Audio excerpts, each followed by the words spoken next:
O decreto de intervenção na segurança pública do Rio de Janeiro foi aprovado pelo Senado no fim da noite de ontem. E, de novo, teve reação, né? Então vamos direto lá para Brasília, saber mais informações com Juliana Morrone. Oi, Juliana, bom dia. E do mesmo jeito como aconteceu na Câmara dos Deputados, no Senado também, junto com a votação, veio mais pressão para aumentar dinheiro para outros estados que também sofrem com problemas na segurança.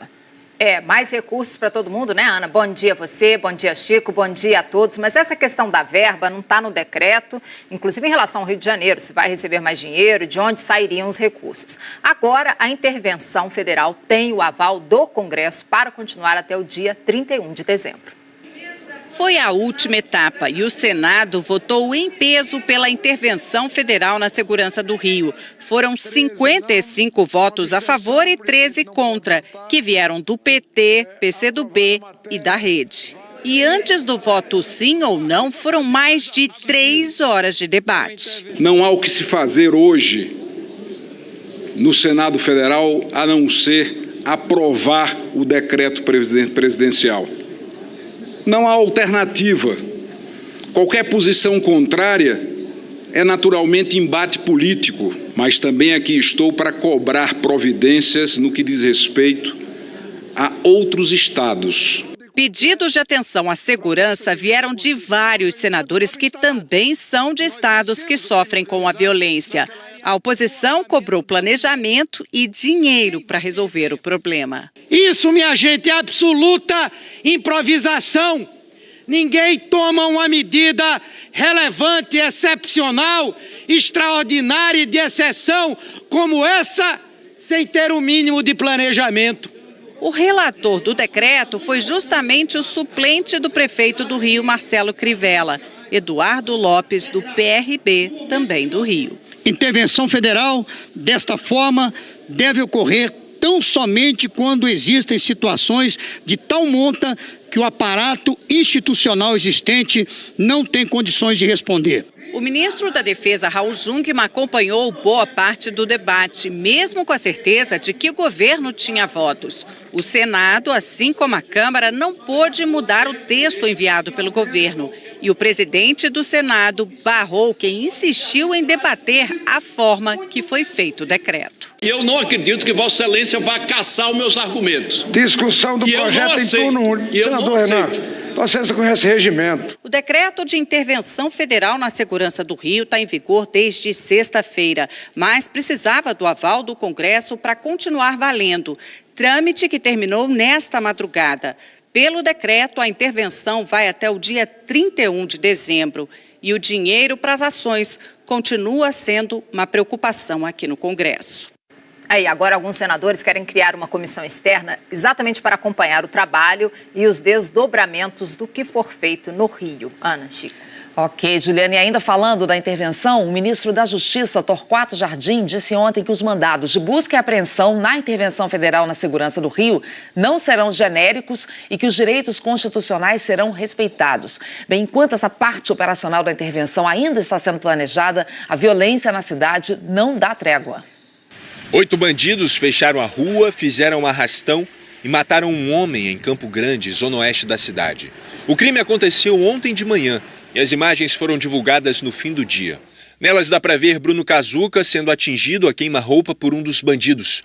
Segundo testemunhas, Bruno reagiu e trocou tiros com os assaltantes. Ele tinha 35 anos, era sargento do Exército e ia ser pai em breve. Na cidade onde a violência desconhece profissão, posição ou patente, nessa terça, homens das Forças Armadas e da Polícia fizeram operações em 10 favelas e nas principais rodovias. Foi a maior operação conjunta entre militares e a Polícia do Rio desde o início da integração com as Forças Armadas em julho do ano passado. 11 suspeitos foram presos. Durante o encontro ontem no Rio, o ministro da Justiça, a advogada-geral da União, Grace Mendonça, e representantes do Judiciário discutiram uma questão que gerou polêmica: a expedição de mandados coletivos de busca e apreensão na cidade. Na segunda, o ministro da Defesa, Raul Jungmann, disse que o governo federal ia pedir autorização à Justiça para que as polícias pudessem cumprir esses tipos de mandados durante as operações. O Conselho Federal da Ordem dos Advogados do Brasil reagiu à declaração e repudiou os mandados coletivos. disse que não são previstos em lei e que as ações não podem ser genéricas. Caso contrário, há a violação do lar e da intimidade. Depois do encontro, o ministro da Justiça, Torquato Jardim, afirmou que os direitos individuais devem ser respeitados conforme prevê a Constituição e que os mandados não serão coletivos, e sim mais abrangentes. Dependendo da operação, eles podem conter vários nomes e endereços dos alvos. O coletivo dá a ideia de uma generalidade, e mandado de busca e apreensão não pode ser genérico. Isso a Constituição não permite. Esses mandados terão que conter nome ou apelidos que essas pessoas tenham, terão que indicar os outros requisitos de lei, indicar o endereço provável, o endereço imaginado, porque nas zonas de mais conflito você não tem rua, avenida, e a urbanização é desorganizada. Sobre a parte operacional da intervenção, pouco se sabe até o momento. A equipe que vai trabalhar com o interventor ainda está sendo formada. O Comando Militar do Leste diz que as primeiras ações e os primeiros nomes serão conhecidos no momento oportuno. O Comando do Exército, no entanto, já confirmou que o general Braga Neto vai acumular as funções de comandante militar do Leste e de interventor federal na segurança pública do Rio, o que, segundo o comando, vai dar mais agilidade nas operações. E nos próximos dias, a União e o Estado do Rio vão assinar um documento para delimitar a atuação das instituições. A Advocacia-Geral da União e a Procuradoria-Geral do Estado vão trabalhar juntas para garantir a segurança jurídica das ações. E a Polícia Rodoviária Federal aumentou as operações para tentar impedir a entrada de armas e de drogas no Rio de Janeiro. Nos últimos 7 meses, em média, 800 quilos de maconha foram apreendidos por dia nas estradas federais e o principal destino era justamente o Rio de Janeiro, né? Rodrigo Bocardi, em São Paulo. Bom dia. Oi, Chico, um bom dia para você, para a Ana, bom dia a todos. Olha, também iriam, principalmente para o Rio, a cocaína, as armas e a munição apreendidas aí nessas operações nas rodovias federais. Esse material saiu de vários estados e até do exterior com destino ao Rio. O fundo falso da carreta esconde os tabletes de maconha, que saíram do Paraguai com destino ao Rio de Janeiro. Esse outro carregamento seria entregue na Baixada Fluminense. 10.000 munições e meia tonelada da droga. Mais meia tonelada de maconha escondida nesse carro que saiu de Mato Grosso do Sul com destino a Niterói, na região metropolitana do Rio. Todas essas apreensões são resultado de uma operação da Polícia Rodoviária Federal para combater o roubo de carga no Rio de Janeiro, que começou em julho do ano passado. Mas o trabalho acabou sendo expandido para outros 8 estados e o Distrito Federal. Nos últimos 7 meses, os policiais apreenderam uma média de 800 quilos de maconha por dia. Parte dessas apreensões foi feita aqui na rodovia Regis Bittencourt, que liga Curitiba a São Paulo. Os policiais também encontraram armas e cocaína escondidas dentro de um aparelho de ar-condicionado. Era a bagagem de um passageiro de um ônibus que ia de Curitiba para o Rio pela Regis. Rio de Janeiro é o principal destino, mas não é o único. Os outros grandes centros consumidores do Sul e Sudeste, as grandes capitais, também recebem esse material. Ocorre que o Rio de Janeiro geralmente é o ponto final. E existem pontos antes em que o material pode ficar. Esse especialista reconhece o trabalho de inteligência feito pela Polícia Rodoviária Federal, mas diz que é preciso ir além das apreensões. Para o longo prazo, a gente precisa aumentar um trabalho de inteligência que dá pouca visibilidade e que dá um resultado um pouco mais de longo prazo para saber quem são os traficantes que estão vendendo, quais são as lojas, quais são os importadores, porque só dessa forma a gente consegue ter um resultado mais duradouro. Tá aí, consumo no final. Segundo a Polícia Rodoviária Federal, além do Rio de Janeiro, os outros grandes centros consumidores são as capitais do Sul e Sudeste. Chico e Ana Paula. A hora é de apertar o cerco mesmo, né, Rodrigo? Até mais. E olha, ainda falando em armas, os sobreviventes do massacre na escola da Flórida, nos Estados Unidos, semana passada, iniciaram uma grande marcha para pressionar os políticos americanos a aumentar o controle de armas. Eles saíram ontem de Parkland, onde fica a escola, e chegaram a Tallahassee, a capital da Flórida. Horas antes, a Assembleia Legislativa do Estado tinha rejeitado a proibição de rifles, como o que foi usado no massacre de 17 alunos e professores. Os estudantes vão se encontrar com políticos e pedir medidas restritivas. O movimento Never Again, Nunca Mais, em português, tem o apoio financeiro de celebridades como George Clooney e Oprah Winfrey. No mês que vem, os manifestantes vão até a capital federal, Washington. O presidente Donald Trump, pressionado, sugeriu banir dispositivos que aceleram os disparos de armas semiautomáticas. E voltando a falar aqui do Brasil, o governo enfrenta a reação do Congresso ao pacote de medidas apresentado como Plano B, a reforma da Previdência. Vamos a Brasília saber com a Juliana Morrone os detalhes, porque o presidente da Câmara comparou as medidas do governo Temer como um café velho e frio. Tá ruim, hein, Juliana? Bom dia. Nossa, tem coisa pior do que café velho e frio, Chico. Olha aqui, nem adianta requentar o café, não. Fundo, Pois é, requentar o café não resolve o problema. É o que acham os parlamentares que estavam ali no meio das discussões da reforma da Previdência. Eles criticaram diretamente o governo. Foi muito trabalho jogado fora para eles. E com um problema gigantesco, o déficit da Previdência, previsto para esse ano, é de 193 bilhões de reais. O relator da reforma da Previdência lamentou que a proposta tenha ficado para depois. Arthur Maia disse que o longo trabalho com debates e negociações levou a uma compreensão no país de que não há outro caminho para equilibrar as contas públicas. O líder do governo no Senado, Romero Jucá, do MDB de Roraima, disse que há clima no Congresso para votar projetos alternativos que podem aumentar a arrecadação do governo. Mas o presidente do Senado, do mesmo partido de Jucá, foi na contramão. Saiu falando que quem define a pauta é o Congresso. Pauta do Congresso, quem faz somos nós do Congresso, não é o governo que faz pauta aqui. Ele pode encaminhar projetos. E aí eu pautarei ou não. Não é o governo que pauta projeto aqui, não. O presidente da Câmara também subiu o tom. Rodrigo Maia tratou o pacote de medidas do governo como um equívoco.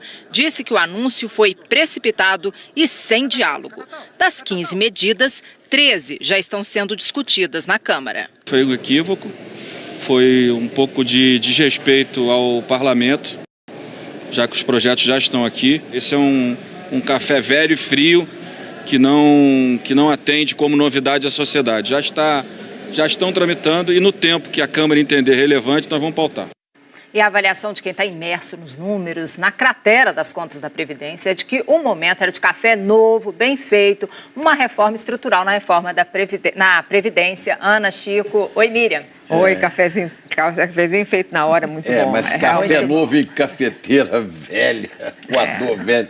Tá ficando difícil, viu, Miriam? Café aí ninguém tá querendo, né, Juliana? Esse pacote 15 realmente não fez sucesso nenhum. E ele tem razão, quer dizer, quem decide a pauta do Congresso é o Congresso, né? Mas aí o governo tá sofrendo pressão de todos os lados agora, sem a reforma da Previdência, né, Miriam? Com essa cratera, como disse a Juliana. Olha, a primeira notícia não é ruim, é o seguinte, o governo já esperava que não fosse aprovada a equipe econômica, pelo menos. E na última revisão orçamentária, sem ninguém perceber, eles tiraram os 5 bilhões que eles teriam de ganho se a reforma fosse aprovada agora. Então, para esse ano está tudo bem. Tanto que, quando eles fizeram a nova revisão orçamentária, em março, 22 de março, vai ter uma liberação de parte daqueles 16 bilhões que foram contingenciados. Por quê? Está tendo um aumento de arrecadação. Então, esse ano está garantido. É que no ano que vem, a previsão era que 12 a 13 bilhões, 12 a 14 bilhões iriam entrar. E não se sabe agora como fazer o orçamento. E tem mais, as agências de risco já estão avisando que isso aí dá um sinal péssimo para médio e longo prazo do Brasil. Então a Moody's e a Fitch ontem disseram que podem vir a rebaixar o Brasil por causa disso. Viu, Ana e Chico? Mira, falando de dinheiro, né, e intervenção federal no Rio de Janeiro, isso até 31 de dezembro, quanto é que vai custar isso? Pois é, essa é a pergunta que eu estou fazendo o tempo todo para a equipe econômica, que é lá quem tem o cofre, né?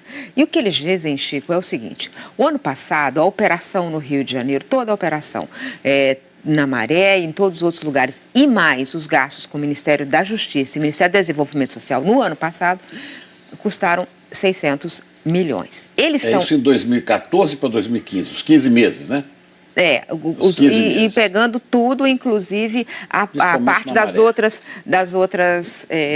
dos outros ministérios. E principalmente na Maré, como você está dizendo, que foi a maior operação. Esse ano, eles acham que vai ter esse custo acrescido, que a intervenção significa um gasto a mais de 50 milhões. O que o governo federal paga nesses casos? Paga toda a movimentação da tropa, a requisição de mais tropas para o Rio, toda a parte do gasto federal, né? Ou seja, com as Forças Armadas. Agora, com a segurança, o aparato de segurança, o salário de policial, tudo isso continua sendo pago pelo governo do Estado. Então, até agora, o governo do Rio de Janeiro, segundo os ministros da área econômica, o governo ainda não pediu mais dinheiro. O que ele está pedindo é liberação de todo aquele dinheiro do empréstimo feito quando ele fez o programa de recuperação fiscal. Nem todo o dinheiro foi liberado, o governo do Rio está pedindo. E o governo do Rio também está tendo um aumento de arrecadação, né, Chico? Está tendo um alívio por causa dos royalties. Do petróleo, realmente aumentou a arrecadação. Então, por enquanto, 50 milhões, mas vamos ver, né? Ninguém sabe. Até 31 de dezembro, a gente não sabe como é que vai ser essa operação. Como todo mundo está falando aqui desde o primeiro momento, o que faltou até agora, planejamento. Coisa que o Exército sempre soube fazer. O Exército sempre soube fazer. Mas como foi chamado às pressas, foi chamado às pressas. Porque poucos dias antes, 2 semanas antes, né, havia discussão do plano de segurança para o Rio de Janeiro, envolvendo até ministros do governo federal. E esse plano a gente não ficou conhecendo, já veio a outra operação, sacada da cartola, assim, de repente. Vamos ver, vamos acompanhar aí, mas acompanhar desse jeito, né? Querendo que o Rio tenha uma solução, mas também desconfiando e eu fazendo o nosso trabalho aqui de jornalista, de fiscalização, né? Obrigada, Miriam. Obrigado, Miriam. O empresário Wesley Batista, um dos donos do grupo JF, deixou durante a madrugada de hoje a carceragem da Polícia Federal em São Paulo, onde ele estava preso desde setembro. O Superior Tribunal de Justiça transformou essa prisão preventiva dos irmãos Wesley e Joesley Batista em prisão domiciliar, só que o Joesley tem um segundo mandado de prisão e, por isso, ele continua preso. Vamos falar em São Paulo com o André Azeredo, que está acompanhando isso. Bom dia, André. Bom dia, Chico. Bom dia a todos que acompanham o Bom Dia Brasil. Wesley Batista, como você falou, deixou a carceragem aqui da Polícia Federal de madrugada. Ele e o irmão respondem ainda a um processo por ganhos ilegais no mercado financeiro por agir com tráfico de influência e também informação privilegiada. Essa prisão aconteceu no ano passado. O STJ, então, transformou as prisões de ambos os irmãos em medidas cautelares. Só saiu o Wesley porque o Joesley Batista responde a um outro processo, está preso, tem um outro mandado de prisão, na realidade, sobre aquele problema na delação premiada que acabou sendo suspensa por ter sido mentira, de acordo com a Procuradoria-Geral da República. Problema que aconteceu no ano passado, que a gente viu, acompanhando toda a polêmica em torno do assunto. Então, o Joesley Batista permanece aqui na carceragem da Polícia Federal. Apenas o irmão dele conseguiu sair, porque ele tem esse outro mandado de prisão que ele está cumprindo em função desses problemas que aconteceram com a delação premiada que aconteceu na Operação Lava Jato.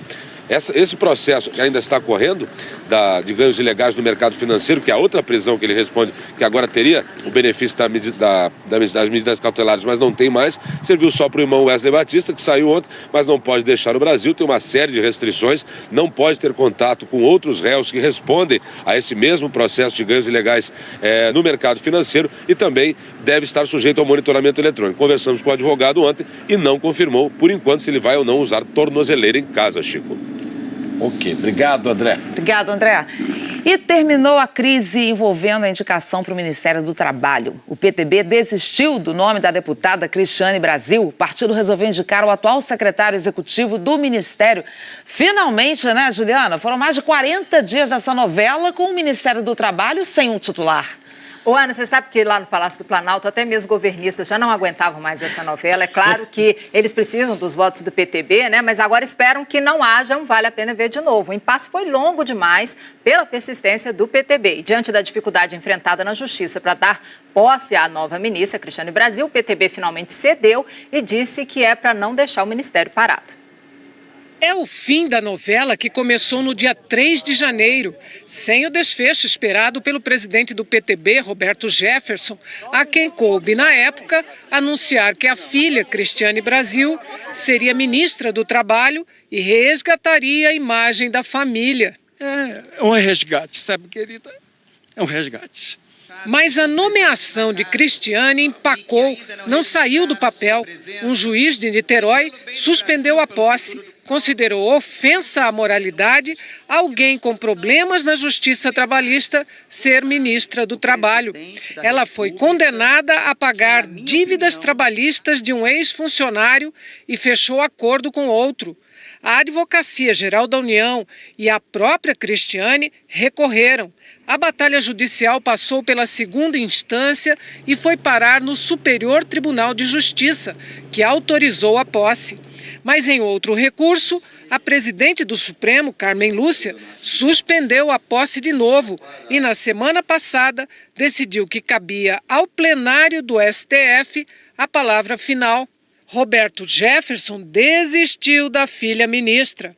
Alegou que, diante da indecisão da ministra Carmen Lúcia em julgar o mérito, o PTB declina da indicação, que a decisão do partido visa proteger a integridade de Cristiane e não deixar parada a administração do ministério. E agradece ao presidente Temer e ao partido o apoio nesse período do que chamou na nota de caça às bruxas. Nesse 1 mês e meio, quase ministra, Cristiane apareceu num polêmico vídeo numa lancha tentando se defender. Também foi citada num inquérito que apura suspeita de associação com o tráfico de drogas durante a campanha eleitoral de seu ex-cunhado em 2010. Os dois são acusados de pagar a traficantes para fazer campanha no bairro de Cavalcante, zona norte do Rio. Outra polêmica foi a gravação em que Cristiane, quando era secretária municipal, mandou os subordinados caçarem votos para ela, sob pena de perderem os cargos. Cristiane Brasil divulgou nota, dizendo que segue agora pronta para restabelecer e esclarecer as questões levantadas contra ela. Reclamou que não teve direito ao devido contraditório, com a mesma amplitude, virulência e machismo com que muitas vezes foi atacada. Ao governo restou apenas desnomear Cristiane Brasil. De acordo com o ministro-chefe da Casa Civil, Eliseu Padilha, a revogação da nomeação no Diário Oficial. E o PTB já apresentou ao Planalto o nome do interino do ministério, Elton Yomura, apadrinhado de Roberto Jefferson, para ocupar o cargo. E ainda agora de manhã, o líder do PTB, deputado Jovair Arantes, vai discutir essa nova indicação para o Ministério. Ana, Chico. Pois é, a saída mais ou menos previsível, né, Juliana? Com esse histórico que você viu aí, dificilmente a Cristiane Brasil, a deputada, conseguiria se manter, conseguiria se emplacar no cargo de ministra. E isso resulta num desgaste forte para o governo, mais um desgaste. Vamos falar com Alexandre Garcia, em Brasília, uma crise que se arrastou, né, Alexandre? E que teve um final mais que previsível. Não sei se alterou alguma coisa na vida do Ministério. Bom dia para você. Bom dia, Chico, bom dia, Ana. Não alterou nada, né?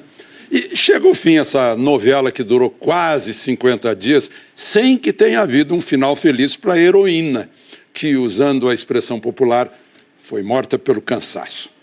Ela mesma foi proporcionando o suspense para o capítulo seguinte, enquanto iam se revelando condenações na própria área trabalhista que ela iria comandar e gravações de suas falas pouco publicáveis. E a gente descobre que, com um sistema de informações disponível, o presidente, ao que parece, não se informa antes sobre os nomes que esteja cogitando nomear para o ministério, né? Ou, quem sabe, tenha que passar por cima das fichas dos pretendentes, porque a ficha do partido é mais forte nesse sistema presidencial parlamentar que vigora como garantia de votos na Câmara e no Senado. Não havia saída rápida para esse impasse entre Diário Oficial e Tribunal, porque o contencioso de instância em instância foi parar no Supremo, já que há contraposição entre dois artigos da Constituição. O 37, que exige moralidade no serviço público, e o 84, que afirma ser da competência privativa do presidente a nomeação de ministro. Um desempate que só poderia ser decidido pelo Supremo, que é o Tribunal Constitucional, mas está assoberbado como Tribunal Penal por causa do foro privilegiado que procura favorecer os políticos, mas, no caso da deputada, atrasa a prioridade de políticos. Enfim, a questão termina com a desnomeação daquela que foi, sem ter sido, e a nomeação daquele que não era, mas já estava como secretário-geral. Enfim, o Ministério do Trabalho terá ministro em 2018. Ana e Chico? Até que enfim, né, Alexandre? Obrigada. O trabalho a gente vai continuar devendo. O trabalho que deu essa novela aí que foi demais. Vamos agora falar de chuva. As enchentes deixaram mais de 20 cidades de Mato Grosso do Sul em situação de emergência. Até passeios na região turística de Bonito foram interrompidos. A família levou o que podia para o acostamento da estrada porque a casa foi tomada pela enchente. Não deu tempo de tirar o carro. O melhor é isso, sair e deixar. Bem material você consegue outro, a vida não, né? A casa fica às margens da BR-262 que leva ao Pantanal Sul-Mato-Grossense. A rodovia também foi coberta pela água em vários pontos. 5 trechos chegaram a ser bloqueados e depois liberados. Em um deles, a fila de veículos passou de 10 quilômetros. Várias horas com esse fluxo de água passando por cima e por baixo. Daí há um risco de... O risco de desmoronamento, de perda de massa de pista. 22 cidades de Mato Grosso do Sul estão em situação de emergência por causa da chuva. 76 mil pessoas foram atingidas de alguma maneira pelos estragos. Em Bonito, 15 dos 35 passeios turísticos estão suspensos por causa do nível dos rios. Essa daqui é uma região de baixada que fica próxima ao rio Aquidauana. Ele está atrás daquela mata ali, ó. O nível do rio subiu mais de 3 metros nas últimas 12 horas. E os moradores foram pegos de surpresa. Eles estão tendo que tirar tudo de dentro de casa. O rio está subindo a mais de 45, 50 centímetros por hora, viu? Então é um volume muito grande. O Marcos correu para salvar o que podia. A geladeira está de molho, ela vai ficar de molho. Alguns moradores socorreram vizinhos com a ajuda de barcos. A chuva está causando transtornos, como a gente viu aí, mas também gerou imagens legais no município de Jardim, em Mato Grosso do Sul. Olha só, uma das trilhas da região ficou submersa, mas a água continua assim transparente. O registro foi feito no início do mês por um guia do turismo na nascente do rio Olho d'Água.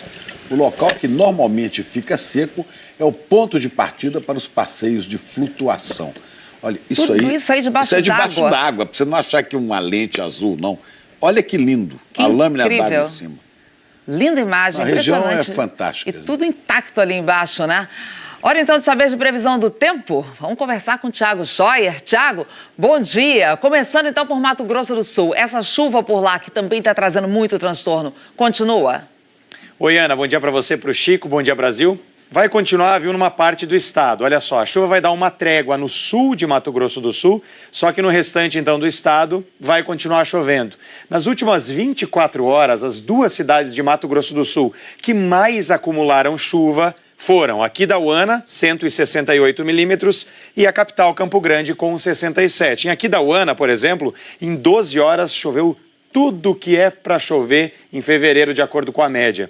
Vai ter chuva hoje também, eu já te falei, né? Norte aí do estado de Mato Grosso do Sul, você vê aqui em azul, mas tem respingando aqui na faixa leste do sul do Brasil, pegando São Paulo, Minas Gerais, atenção, que tem temporais, principalmente no sul do estado. E essa chuva, ela sobe, vai até o Pará também, viu? E aí, claro, com tanta chuva assim por lá, né, no Pará, você vê que os rios começam a transbordar ou ali ficam perto da cota de inundação. O rio Xingu, que corta o Pará, aí sim, já atingiu essa cota. E agora o rio Acre, ele já atingiu a cota de inundação dias atrás, agora ele baixou um pouquinho, mas hoje tem mais chuva prevista para o Acre, viu? Você vai ver aqui no nosso próximo mapa, olha só, está em verde, uma chuva que deve chegar um pouco mais à tarde. Chuva também, ó, sol nem deve aparecer, bastante chuva entre o Amapá e o Pará, como eu já disse, e veja que a maioria do nosso mapa está verde. Agora, tem tempo firme também, aquele tempo mais restrito, né, o dia inteiro. Veja aqui, ó, Roraima, divisa com o Amazonas, sul do Rio Grande do Norte, desce pelo interior da Bahia e vai até o norte do Espírito Santo. E como eu já disse, tempo firme no sul de Mato Grosso do Sul e na parte oeste aí dos 3 estados do sul também, viu, Ana e Chico? Tá bom, Thiago, e o tempo continua abafado, né? Então, vai continuar. Ô, Chico, só para te falar, não sei se vocês sentiram isso aí, no Rio, pelas 5 da manhã, estava 29 graus na Zona Sul, viu? Em Natal estava fazendo 27 nesse horário. Claro que à tarde aumenta ainda mais, né? Veja só, 28 em Campo Grande, 27 em Brasília, agora 32 lá em Manaus, 30 em São Luís, BH com 29, aqui em São Paulo chega aos 28 e 36 graus no Rio de Janeiro. Só que amanhã as temperaturas não vão subir muito, né? No Rio e também em Minas. Veja só, tem chuva forte com raios na Zona da Mata, em toda essa área vermelha aqui, ó, e também na região serrana do Rio. Vai chover muito por aí. Olha só, amanhã em Paraty, 80 milímetros previstos, sem sol. Teresópolis, a mesma situação, sem sol. Juiz de Fora em Minas também. Além Paraíba, em Minas, também muita chuva para todas essas cidades. Como eu disse, é bom você ficar atento se mora nessas regiões, Ana e Chico. É bom, Tiago. Obrigado. E a tempestade Gita provocou estragos na passagem pela Nova Zelândia. Centenas de turistas ficaram presos em áreas isoladas por deslizamentos de terra. Vários estados declararam emergência para facilitar o socorro. Mais de 5 mil pessoas estão sem luz e antes de chegar à Nova Zelândia, esse ciclone, o Gita, devastou ilhas do Pacífico.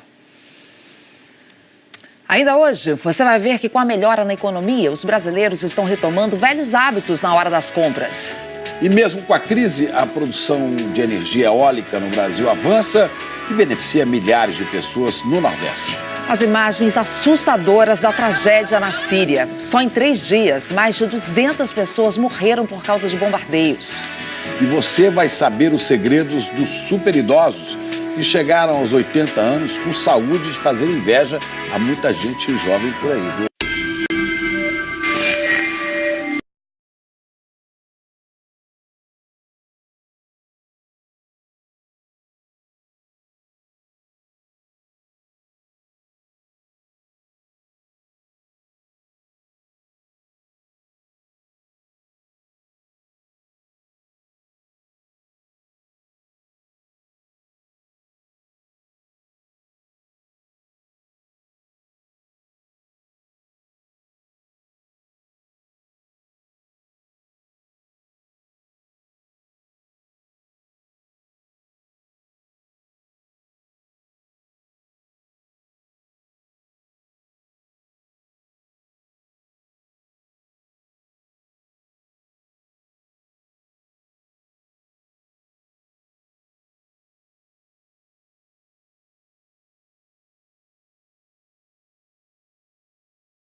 Estamos de volta com notícias de agora de manhã. A Polícia Federal está fazendo uma operação em Minas Gerais e no Rio Grande do Sul para investigar uma suspeita de fraude milionária na obra de ampliação do Hospital Universitário da Universidade Federal de Juiz de Fora. A Cláudia Oliveira tem os detalhes direto de Juiz de Fora. Cláudia, bom dia. Como é que funcionava esse esquema? Oi, Ana, bom dia para você, bom dia a todos. Esse esquema funcionava da seguinte forma: concessão de vantagens contratuais, falsidade ideológica de documentos públicos e ainda fraudes em licitações. A estimativa é que esse prejuízo seja de 19 milhões de reais. A Polícia Federal está cumprindo 5 mandados de prisão, inclusive as informações que nós recebemos que já há pessoas presas na Polícia Federal prestando depoimento e está cumprindo também 10 mandados de busca e apreensão.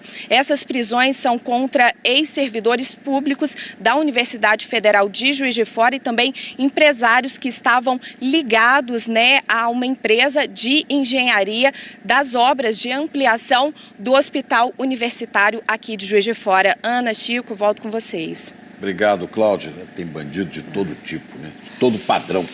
Que coisa. O consumidor brasileiro tem retomado a compra de alguns produtos que tinha deixado de levar para casa durante o pior momento da crise, Quer ver só, Rodrigo? Ainda que de maneira tímida, a venda de produtos mais caros tem se recuperado aos pouquinhos. É isso aí, Chico. Isso reflete um pouco aí a recuperação também discreta da economia brasileira. O levantamento feito por uma empresa que estuda o consumo bate com os dados da Associação Brasileira de Supermercados, que viu aí um aumento de 1,25% nas vendas do ano passado. De alguns carrinhos de supermercado, eles simplesmente desapareceram. Em outros, ficaram mais raros com a crise. Mas no último ano, reocuparam algum espaço. Mesmo com a recuperação ainda discreta da economia, mostra o levantamento. Ele mostra também que produtos que andaram em baixa ganharam fregueses de 2016 para 2017. A manteiga, que estava na lista de compras de 33% da população, cresceu quase 4 pontos percentuais.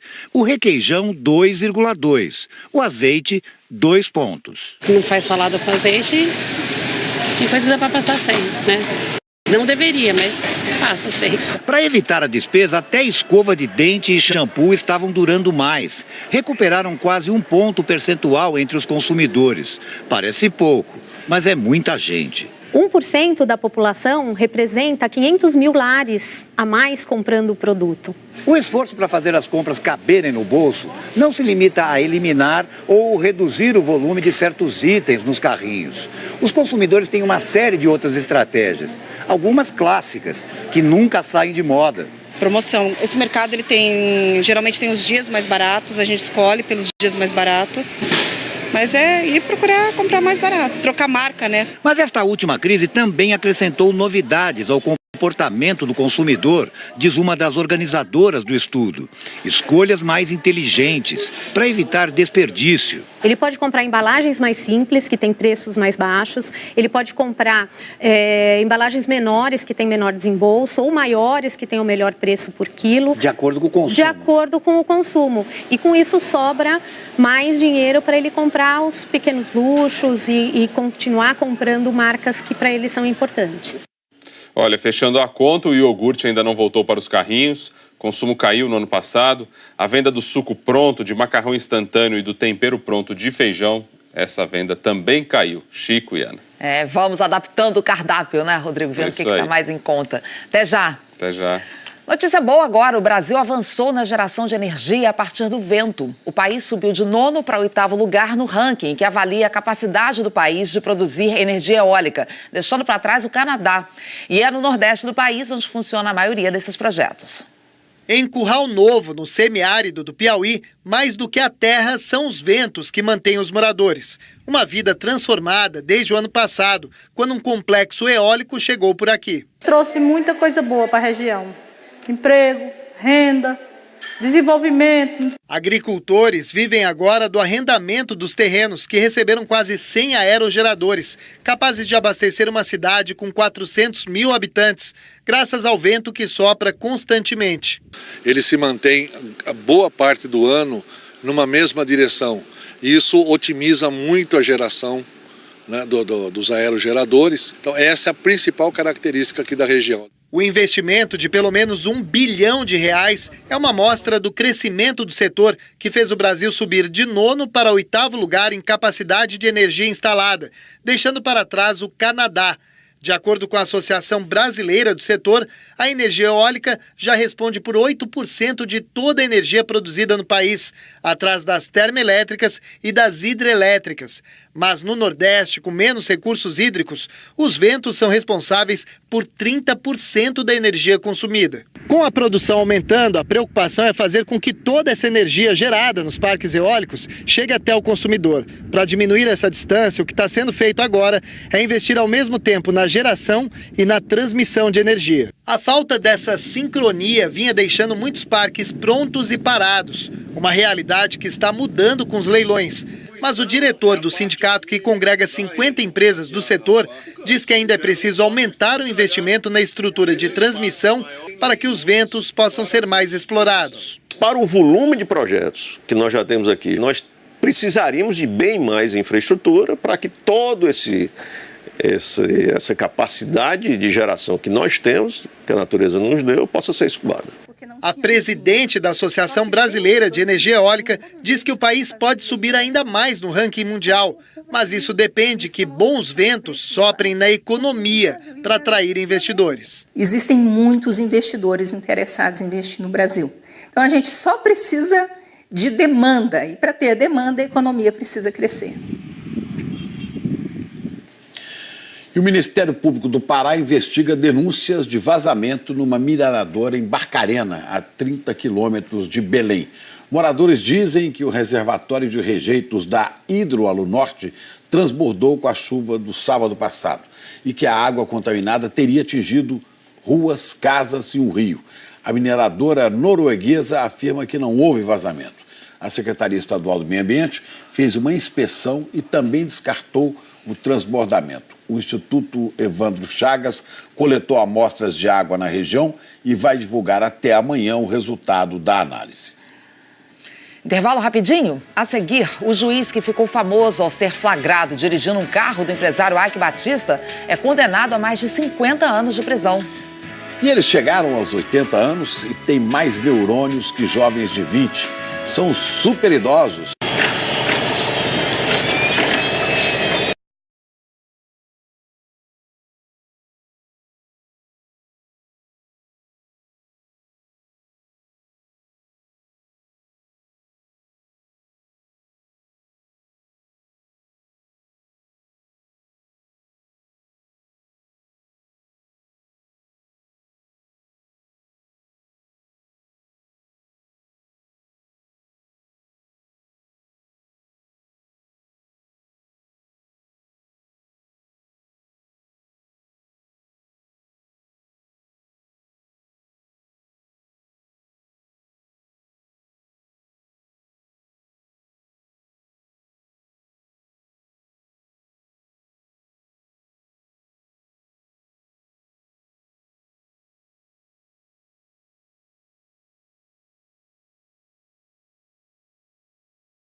No assunto agora é esporte.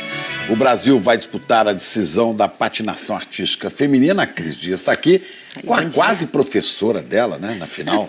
Foi professora, estava falando aqui em off pro pessoal que Isadora Williams, a gente participou de um evento, né, aqui pro Esporte Espetacular, E ela me ajudou a não cair. Olha. Eu fui a patinar, mas não caí. Ali, foi bom. Que Sou chique. eternamente grata a Isadora Williams. E olha, esse resultado dela foi um resultado inédito para o Brasil.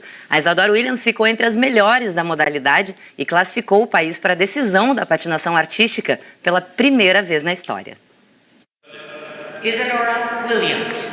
Ser a segunda a se apresentar significa minutos a menos de ansiedade para entrar na pista.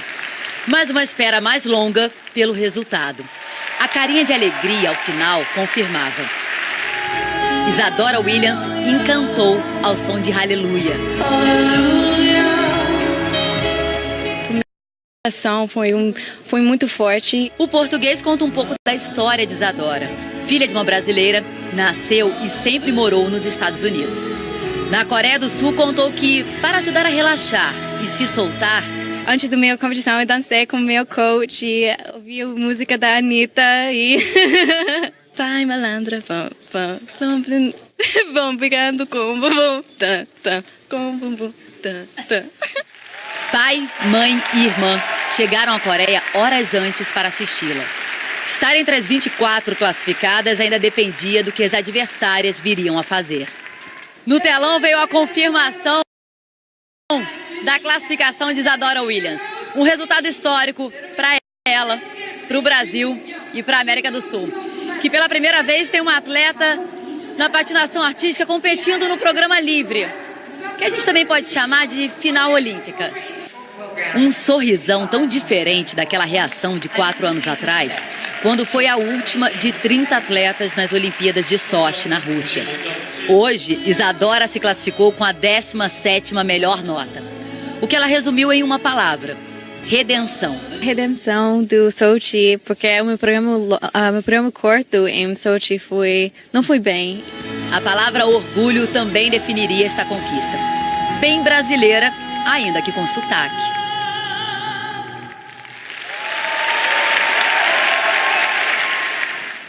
E agora há pouco teve recorde de medalhas nos Jogos de Inverno. O repórter Guilherme Roseguini acompanhou a prova do esqui cross country e conta pra gente.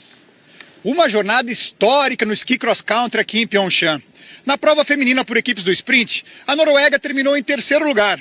E assim, uma das integrantes do time se isolou como a atleta mais premiada dos Jogos de Inverno em todos os tempos. Marit Bjørgen conseguiu a 4ª medalha dela aqui na Coreia do Sul, a 14ª ao longo de 4 participações olímpicas. Ela tem 37 anos. Acreditem, em termos esportivos, isso já é terceira idade. Mesmo assim, segue esquiando como uma garota. Marit Bjørgen encampa, assim, uma onda que vem tomando conta de várias modalidades, de inverno e de verão. Atletas veteranos estão conseguindo prolongar a carreira em alto nível. Nós temos o Roger Federer liderando o ranking mundial de tênis aos 36 anos. O Cristiano Ronaldo como melhor jogador do mundo no futebol aos 33. E vários outros exemplos. Por isso, dá para dizer sem medo. No inverno ou no verão, não há nada mais moderno e eficiente do que ser um tiozão ou uma tiazona. Guilherme Roseguini de Pyeongchang, na Coreia do Sul, para o Bom Dia Brasil. Os tiozões estão em alta. E logo depois do Jornal da Globo tem a Olimpíada de Inverno ao vivo, a madrugada inteira com as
enfrenta o Jorge Wilstermann na altitude de Sucre, na Bolívia. O primeiro jogo, só lembrando, foi 4-0 para o Vasco, que está muito pertinho ali de se classificar para a fase de grupos da Libertadores, né? E tem decisão da Recopa Sul-Americana em Porto Alegre, o Grêmio, atual campeão da Libertadores, contra o Independiente, campeão da Copa Sul-Americana. A primeira partida, só lembrando, foi 1-1. E seguinte, gente, Futebol na Globo começa logo depois da novela O Outro Lado do Paraíso. Tá certo, Venham. estaremos de olho, então. Bom Dia Brasil terminando. Cadê o pessoal aqui pra gente se despedir? Venham também. Cecília, aqui, Juliana, aqui. Rodrigo. Até amanhã, gente. Agora sim, tô aqui. Vamos lá. Olha, aqui em São Paulo, a Polícia Federal fez hoje cedo uma operação contra o tráfico de drogas. 12 pessoas foram presas temporariamente, levadas para a sede da Polícia Federal. Também foram cumpridos 19 mandados de busca e apreensão. A gente segue acompanhando. Uma boa quarta-feira para todos e até amanhã. Como será a percepção das pessoas sobre a corrupção, hein? Olha, a Transparência Internacional divulga hoje o Índice de Percepção de Corrupção. Uma ótima quarta para você. O governo francês apresenta logo mais um novo projeto de lei sobre imigração. A legislação mais dura, que dividiu até o partido do presidente Emmanuel Macron, reduz o tempo máximo permitido para o processo de asilo e dobra o tempo de detenção administrativa de um imigrante em processo de expulsão. Ano passado foram mais de 100 mil pedidos de asilo no país. Boa quarta, gente, e até amanhã. Para vocês de casa, ótimo dia. A gente se encontra amanhã aqui no Bom Dia Brasil. Até lá. Aí, bom dia para você. Aí me contaram que hoje tem festa na Terra do Galo, mas a Terra do Galo é Jaicós, no Piauí. Está fazendo 184 anos. Suave na nave. Bom dia para você.